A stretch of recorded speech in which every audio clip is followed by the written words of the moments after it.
4 अक्टूबर 2024 को ईरान में कुछ ऐसा हुआ है कि जिसको शायद इतिहास में हमेशा याद रखा जाएगा, क्योंकि इसी दिन वो ख़ास लम्हा आया कि जब ईरान के सुप्रीम लीडर कि जिनकी उम्र ऑलरेडी 85 साल हो चुकी है, उन्होंने न सिर्फ खुले आसमान के नीचे हज़ारों ईरानी लोगों की जुमे की नमाज की इमामत की, बल्कि साथ ही जुमे की नमाज से ठीक पहले दी गई एक लंबी तकरीर में दुनिया की सबसे बड़ी ताकत मतलब कि अमेरिका और उसके साथ साथ अमेरिका बैक्ड इजराइल को बुरी तरीके से ललकारा। जहां एक तरफ दुश्मन को ललकारा और कहा कि ईरान झुकेगा नहीं, ये तो अभी बस शुरुआत है, तो वहीं फिलिस्तीन और लेबनान के लोगों के साथ हमदर्दी दिखाई और बाकी पूरी दुनिया के मुसलमानों को मुत्तहिद मतलब कि यूनाइट होने की हिदायत दी। सुप्रीम लीडर अली खामनाई साहब की पूरी स्पीच में क्या क्या बातें कही गई थीं, उन सब को तो आप लोग ऑलरेडी अलग अलग न्यूज़ चैनल्स की मदद से गहराई के साथ जान ही चुके होंगे। बस मोटे तौर पर आप लोग इतना समझ लीजिए कि ये ईरान की तरफ से अपने दुश्मनों को एक बड़ा मैसेज था, या ये कह सकते हैं कि ये एक तरीके से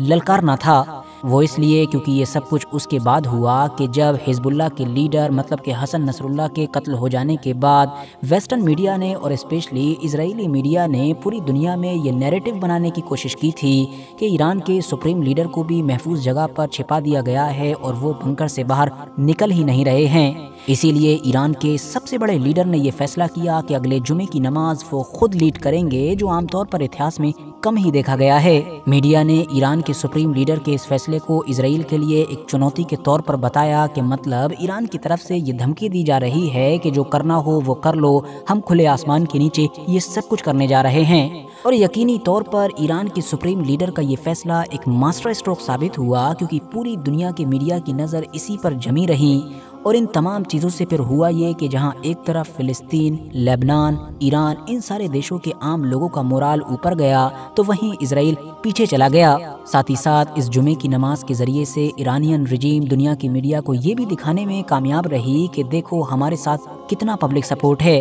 क्योंकि पिछले कुछ हफ्तों से लगातार इजराइल की तरफ से ये नैरेटिव बनाया जा रहा था कि ईरान की आम पब्लिक इस रिजीम के खिलाफ है, इससे बिल्कुल भी खुश नहीं है और सारे वेस्टर्न देशों को चाहिए कि वो जल्द से जल्द ईरान के इन आम लोगों को आज़ादी दिलाएं। मतलब आसान भाषा में कहें तो इजराइल ये कहना चाह रहा था कि जैसे मेरे लिए तुमने इराक को बर्बाद किया, इराक पर हमला किया, वैसे यहाँ पर भी हमला करो और इस रिजीम को ख़त्म कर डालो। दोस्तों 4 अक्टूबर जुमे के दिन वैसे तो ईरान में बहुत कुछ हो रहा था, मगर दो और भी ऐसी खास चीज़ें थीं कि जिन्होंने पूरी दुनिया का ध्यान अपनी तरफ खींचा। इनमें से पहली चीज़ तो थी वो AK-47 मतलब कि वो खतरनाक बंदूक के जो ईरान के सुप्रीम लीडर अली खामनाई अपने साथ में लेकर आए थे, और जो गन पूरे ही खुतबे के दौरान या तो उनके हाथ में रही या फिर उनके हाथ ही में रखी हुई दुनिया के सामने शो होती रही। जाहिर है इसके जरिए से भी इजराइल को एक कड़ा मैसेज दिया जा रहा था। मगर जो दूसरी चीज थी जिस पर दुनिया का ध्यान गया और जिस पर दुनिया भर में खूब चर्चाएं हुई, वो दरअसल अली खामनाई साहब का खुद का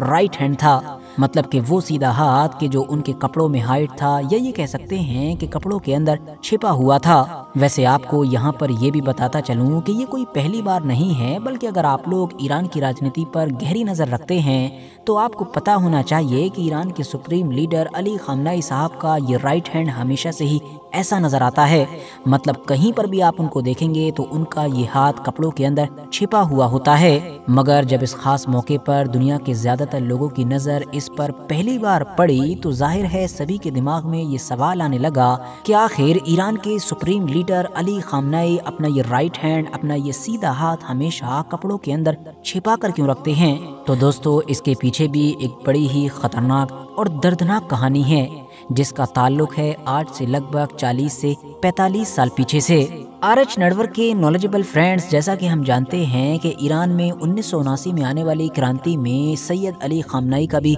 एक बड़ा किरदार था। पहलवी हुकूमत के खिलाफ खड़े होने की वजह से इनको भी लगभग 5 से 6 बार न सिर्फ जेल भेजा गया, बल्कि इसके अलावा भी न जाने कौन कौन से इनके ऊपर एक्शन लिए गए थे।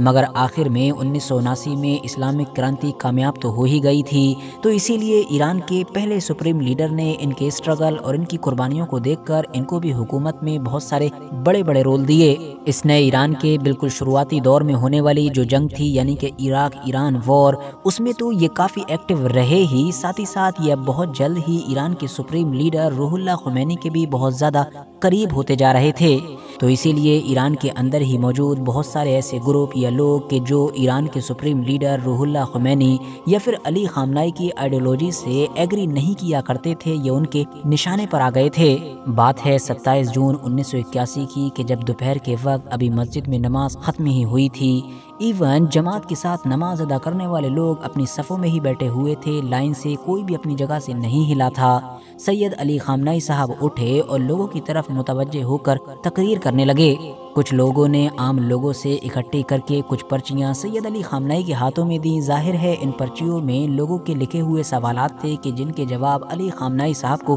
دینے تھے، اور اس طرح سے پرچیوں کے ذریعے سے جواب دینے کا دستور تو آج بھی آپ لوگ ایران کے اندر دیکھ سکتے ہیں۔ سید علی خامنہئی نے ابھی اپنی بات کو شروع ہی کیا تھا کہ اچانک سے ایک بڑا دھماکہ ہوا۔ دیکھتے ہی دیکھتے سید علی خامنہئی کے جو تمام نمازیوں کی طرف دیکھ کر بات کر رہے تھے وہ فرش پر گر چکے تھے۔ یہ دھماکہ دراصل اس ریڈیو ریکارڈر کے ذریعے سے ہوا تھا جو ان کے پاس ہی میں لا کر رکھا گیا تھا اور جس کے اندر پہلے سے ہی بم رکھ دیا گیا تھا۔ وہ ریڈیو ریکارڈر اب 2 ٹکڑوں میں پھٹ کر ادھر ادھر پڑا تھا، جبکہ سید علی خامنہئی فرش پر بے ہوش پڑے تھے۔ ان کو جلد بازی میں فوراً ہاسپٹل ٹرانسفر کیا گیا، جہاں جا کر پتا چلا کہ ان کی جو رائٹ سائڈ تھی وہ پوری طریقے سے اس دھماکے سے چھلنی ہو چکی تھی۔ مطلب جو ریڈیو ریکارڈر کے پرزے تھے یا پھر اس کے اندر بھی جو ایکسپلوژن بھرا گیا ہوگا اس کا جو مٹیریل تھا وہ ان کی باڈی میں بری طریقے سے سما چکا تھا۔ اس کے علاوہ ان کے سینے کی ایک سائڈ مطلب کہ رائٹ سائڈ بری طریقے سے جل چکی تھی۔ ان کا رائٹ ہینڈ پوری طریقے سے سوج چکا تھا اور اب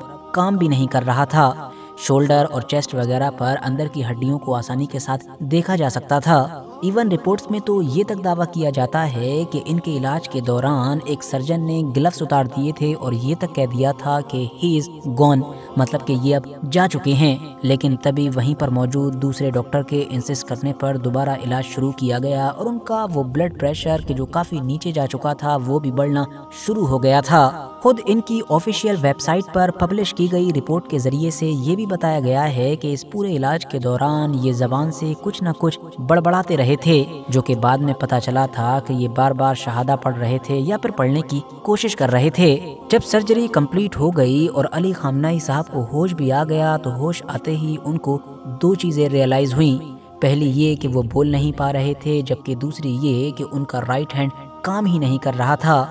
اسی لیے اب انہوں نے بات چیت کرنے کے لیے لیفٹ ہینڈ کا استعمال کیا اور لیفٹ ہینڈ سے جو چیزیں سب سے پہلے لکھیں وہ دراصل 2 سوال تھے۔